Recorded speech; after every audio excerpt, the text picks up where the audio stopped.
Some of those super fundamental differences actually make a huge difference in your relationship. Hello, सबको नमस्ते, मैं Jessica हूँ. Today, Invisible India podcast brings you all about Indian in-laws. How to work, compromise, live together, enjoy life. If you are an outsider, a foreigner, or someone just from a different culture within India who is now entering a relationship with someone from a South Asian background. Today I'm going to share a couple of my personal experiences, but also going through questions that I frequently get on my Instagram, TikTok, Facebook, and other places on social media. So those of you who know my story, I'm an American. I have lived in India for most of my adult life, however. I was working in an IT company for the first several years of my career, about 4 years, before I met Abhishek, who is now my husband. He is originally from Bihar. I am originally from Chicago.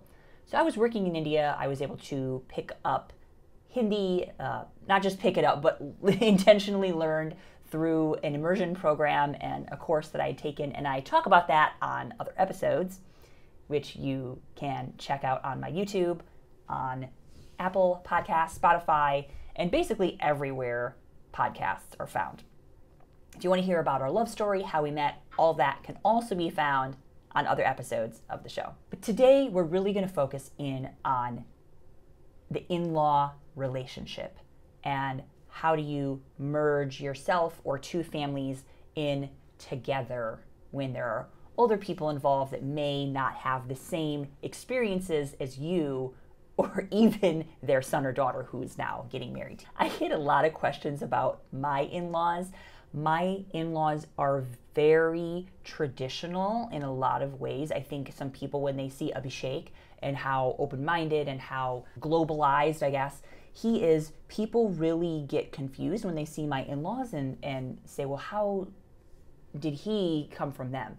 But if you're in that context, if you're in the Indian context and you see them together, you actually, at least I've realized over the years, how really Indian my husband is and how some of those super fundamental differences actually make a huge difference in your relationship. So my in-laws are very traditional, very, like my mother-in-law grew up in a village. The first time she rode in a car, she was 16 years old. Think about it. Most of us ride home from the hospital in a car. She would either take like a bullock cart or they would walk places, bicycle, things like that. Pretty crazy to think about, right? Also in their village, there was not electricity. So if you can imagine growing up with that kind of a lifestyle. She's also very understanding. My in-laws are very understanding and they love their son.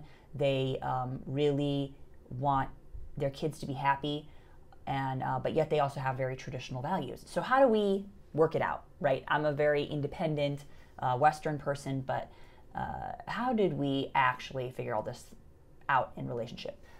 I just want to say that I am not the perfect example of how to have a relationship with in-laws. I think that that would be pretty foolish of me to say, but I just want to share some of my stories and then from what I've observed about living in India for on and off for 16 years. One of the questions is meeting in-laws for the first time. The do's and don'ts. This is going to be a very wide range, and I am not going to give you a rule list of what to do. What I would try to do is ask another person in the family, if possible. If you are a female, unfortunately, there are going to be other expectations, a lot more expectations on you than a male in most cases.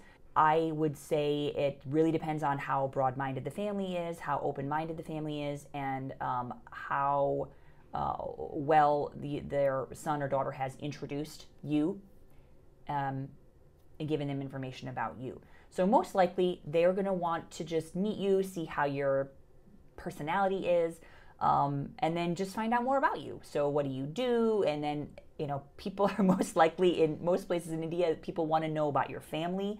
What do your parents do? What do your siblings do? What about your education? You know, these are very important things to discuss. So I would run through those kind of question and answers with your partner ahead of time. What do you do? What do your parents do? And who's in your family? Those are kind of important things.